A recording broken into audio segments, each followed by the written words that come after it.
Let's talk Cleveland.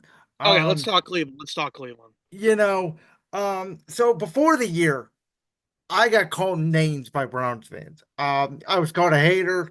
I was called this and that. Because I predicted them to go, and I said at best. And I mean, this was giving them every swing game possible on their schedule. I thought like 7 and 10 at best. Mhm. And that was again if Watson showed any semblance of himself, which clearly he didn't. And again, I was calling for his benching ever since the end of week one, and then it happened. He tears his Achilles. Jameis comes in, yada yada yada. You get the Jameis Winston that I always knew, which is the Jameis Winston you see against Baltimore. Then he turns around the very next week and does what he did against the Chargers. So I'm at the point where I'm like, you know what? When DTR is healthy, you might as well just see what you have in them. I mean, the season's over, but I I don't know where I land on like, do you just clean house? Do you keep Stefanski? Do you fire Barry? Do you what? I don't know what to do. The only thing I know you have to do, because you can't cut Watson, and no one's gonna want that contract. Pay him 45 million to sit at home eating chips, because he ain't coming back to that locker room. I'll tell you that. I have the contract hits for me right now. Like I have all the stuff. I'm going to compare this to the Russell Wilson situation. I'm not saying they're the same, but it's probably the closest thing we have to kind of like for all the fans out at home that are thinking, "Man, let's try and just dump off Watson." You would have to owe Watson almost $73 million next year. You'd have another dead cap hit of 73 million roughly in 2026. You're cooked. Now, I think with Russ it was a little different cuz the Broncos owe him 53 million this year. They owe him next year 32 million. They're off the hook. They're done. So like it's not as bad like 83 million for Russ or yeah, like 83, 85 million roughly for Russ over 2 years is not as bad as 146 million for Deshaun for not like that's for two other seasons. Like, Yes. here's my thing. Like, and I'm a little different on this. I think that the Browns, you might as well play him next year. And I say next year because you're not going to be able to field a roster if you cut him. You can't. I don't know if you can. Now 2026 would be a little different, but my plan for Cleveland is number one, you need to get rid of Andrew Berry. He's been an unmitigated disaster himself. Like you want to talk about, he's the guy that pulled the trigger. I know Haslam did too, but Andrew Berry was the one that pulled the trigger From with everything I've read now and the reporting that's come out, it sounds like Barry was the one that convinced Aslam and Stefanski wants to go get him. Obviously, they were all on board, but it sounded like uh-huh. Barry was the one that made the initial move. Yeah, Barry was the one that did make the move, and again, he should be fired. You got to reap what you sow. You have to. This team has been set back for multiple years now because of this deal. It has not turned out the way it has should have went, and it's unfortunate. It really is. But I think you play him next year. Now, in terms of a quarterback, I got the five quarterbacks that I think are top five in this next upcoming draft. I mean, I don't like any of them other than Shador Sanders. And I only give Shador the nod because I think he has unbelievable arm talent. And I think he's just had a terrible offensive line at Colorado. I think you give him a better one, he's probably better. But, he force feeds Travis Hunter, and Travis Hunter looks like he'll be a top 10 pick in the draft. So, Does does Dion tell Shador to pull an Eli and say don't go to Cleveland? and that's why I would say he probably doesn't come to Cleveland because I actually do think he would pull the Yeah. Eli. I think that it is just such a bad situation that I think I'm already picturing him in Vegas. I truthfully, I am. I Yeah. think that he goes Yeah. to Vegas and bright lights, the strip, all the money you could think of. I think Shador is easily a Raider when it's said and done. The only other quarterback that I think is all right is Cam Ward, and he turns 23 in May.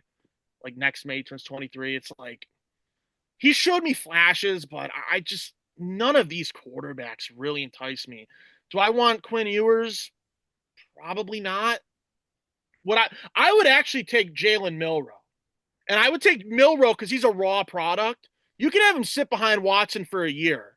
And then you give Milroe the nod in 2026 when, because if Watson doesn't improve, I mean, you've already kind of you wrote it on the wall. I think if you get Milroe in the Browns or on the Browns, he can learn behind Watson. Watson still gets paid his money. That final year, it's a little more See, attainable I taking. just don't think that locker room is going to accept Watson back. I don't know what to tell you. Like the honestly, the locker room is the least of my worries. You made the financial decision to pay this guy a fully guaranteed contract. As a fan base, I'm sorry you have to deal with that.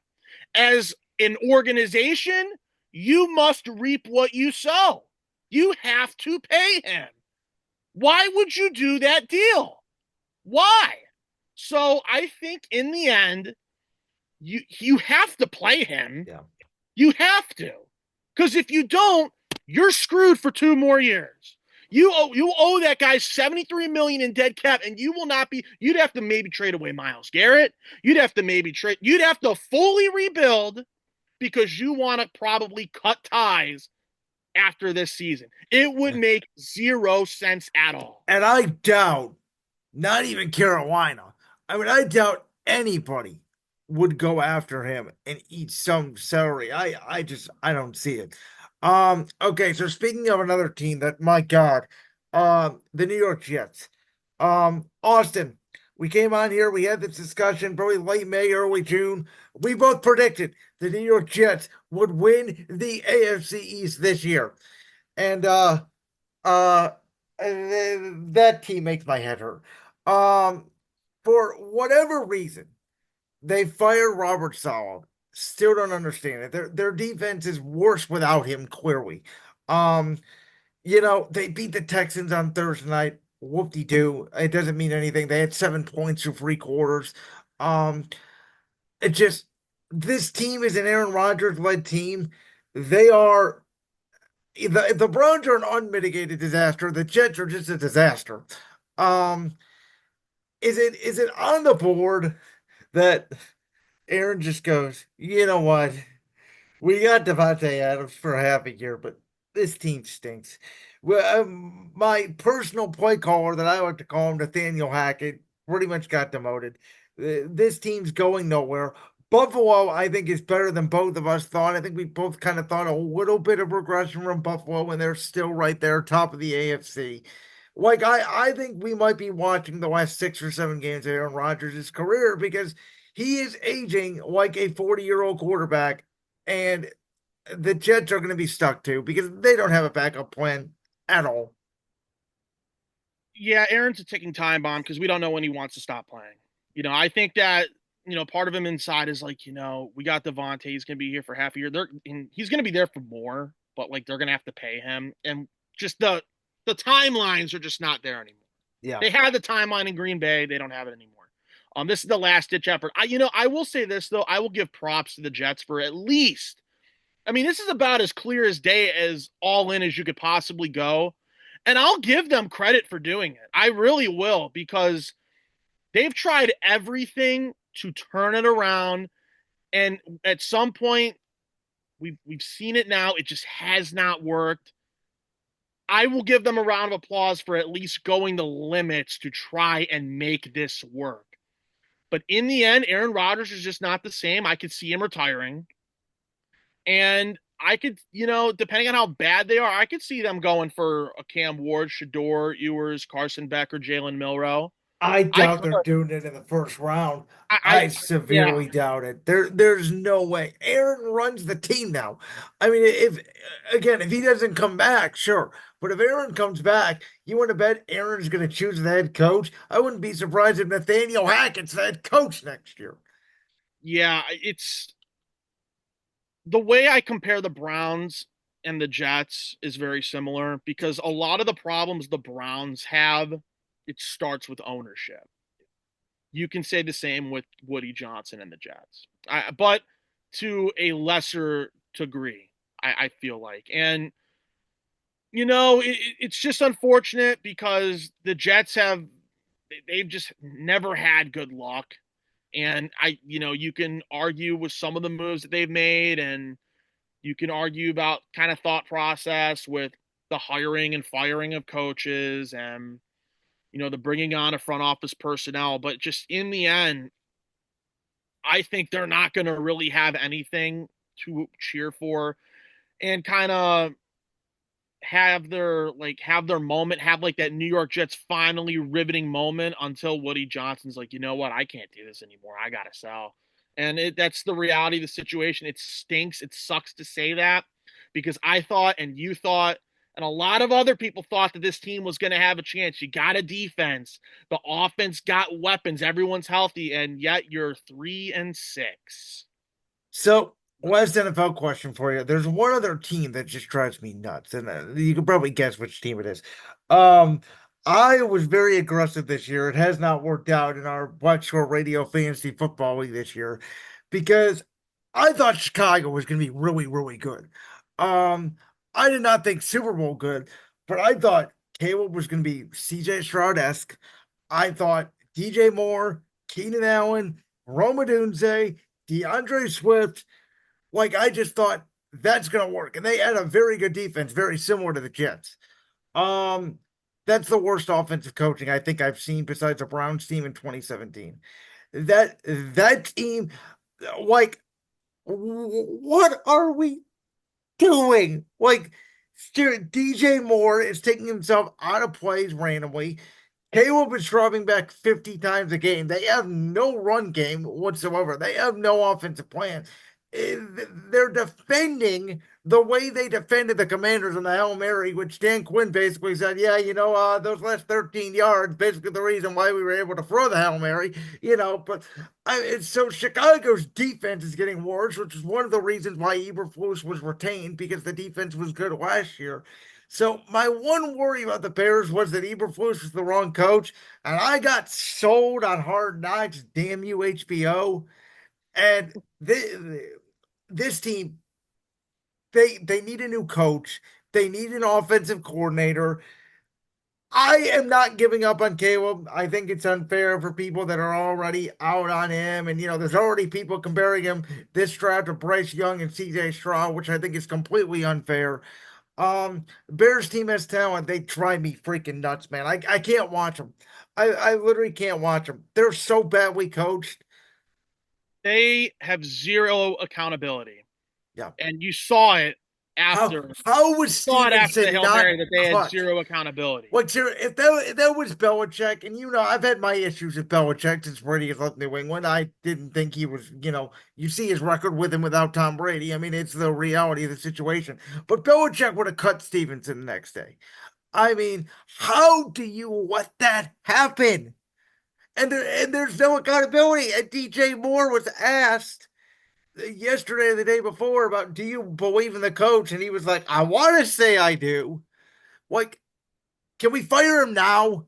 Can anybody take over this team? Like, I'm not even a Bears fan. I'm an Eagles fan, but I feel like I put my reputation on the line with this Bears team because they should be so much better. They really should be the Commanders. I mean, in my opinion, the Commanders, you can make an argument the Bears have more offensive talent than the Commanders, and the Commanders are the ones at 7-2. You can make that argument. And again, I'll kind of relay back to coaching. I think that there's zero accountability with that entire staff. I think that the fact that they wanted to go the Shane Waldron route is starting to show. I think because remember Cliff Kingsbury, I'm not trying to just rub Cliff Kingsbury, Commanders, all that. Like, let's think about the timeline here. He wanted to He go to took the deal. Chicago and then Vegas. He took the deal in Vegas. He said, "No, I don't want to do Vegas anymore." Then, Washington's job opens up. Dan Quinn goes there. He takes a job in Washington because he realizes it's a better situation. Yep. Because you have a new offensive coordinator, you're starting from scratch. You have the draft capital. You have the assets. You could build it organically. Chicago had what, 3 or 4 picks the entire draft? And they were just trying to get their guy in Caleb Williams. And I'm not saying it was the wrong decision, but it doesn't look great when the guy you picked first is not playing like the guy who got picked second. And again, I think if they get an offensive coach in there like Ben Johnson, he can easily change it around and Caleb Williams will look good. But man, it just does not look good. I think if the season really gets out of hands and they're like 4-6, 4-7, I think they fire Eberflus without a doubt. Because at that point, you've lost the locker room, you've lost the season. If they don't beat New England, I could see him getting fired. Oh, yeah. If you lose to New England at home, you deserve to be By fired. the way, Drake May has looked good. Like I'm out here saying Drake May's gonna be all time worldly, but Drake May arguably has looked better than Cable with way less talent. He's out there just slinging it. Like that clip from the Friends World podcast. If so, make sure you go down there and hit that subscribe button. While you're down there hitting the subscribe button, make sure to also hit the notification bell so you never miss another upload. And make sure you check out all the other clips from the Friends World podcast right here on YouTube.